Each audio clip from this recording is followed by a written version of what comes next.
ఏపీలో ఓవైపు అధిక ఉష్ణోగ్రతలు, మరోవైపు భారీ ఈదురుగాలులు వీస్తున్నాయి. ఈ భిన్నమైన వాతావరణానికి కారణం పశ్చిమ మధ్య బంగాళాఖాతంలో సుస్పష్ట అల్పపీడనం కొనసాగుతుండడమే అంటున్నారు వాతావరణ శాఖ అధికారులు. దీని కారణంగా ఉత్తర, దక్షిణ కోస్తా జిల్లాల్లో రానున్న 3 రోజులు వర్షాలు కురుస్తాయని సూచిస్తున్నారు. వర్షాలు పడే సమయంలో గంటకు 50 కిలోమీటర్ల వేగంతో ఈదురుగాలులు వీస్తాయని హెచ్చరిస్తున్నారు. వర్షాలు లేని ప్రాంతాల్లో 2 నుంచి 4 డిగ్రీల వరకు ఉష్ణోగ్రతలు పెరిగే అవకాశం ఉందంటున్న వాతావరణ శాఖ కేంద్రం అధికారి జగన్నాథ్ కుమార్తో మా correspondent Anil face to face.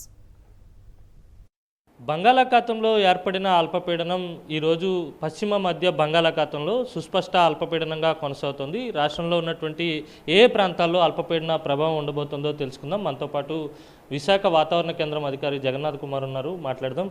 Sir, అల్పపీడన ప్రభావం ఎన్ని రోజులు ఉంటుంది, ఏ ప్రాంతాల మీద ఉండే అవకాశం ఉంటుంది? ఓకే, నిన్నటి సుస్పష్ట అల్పపీడనం ఈరోజు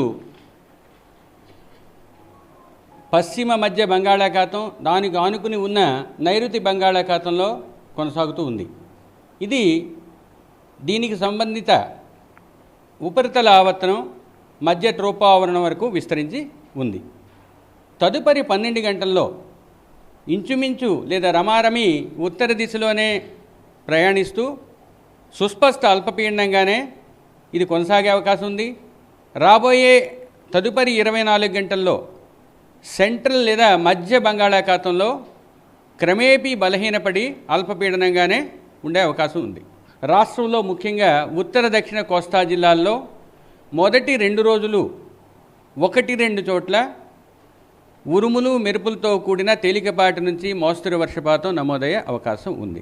3వ రోజు తరువాత ఉత్తర కోస్తా జిల్లాలలో 7వ రోజు వరకు కొన్ని ప్రాంతాలలో ఉరుములు మెరుపులతో పాటు తేలికపాటి నుంచి మోస్తరు వర్షపాతం నమోదయ్యే అవకాశం కనిపిస్తుంది. వీటితో పాటు మొదటి 4 రోజులు అంటే ఈ రోజు నుంచి 4 రోజులు ఉత్తర దక్షిణ కోస్తా జిల్లాల్లో ఈదురుగాలులు 40 నుంచి 50 కిలోమీటర్ల వేగంతో వీచే అవకాశం ఉంది.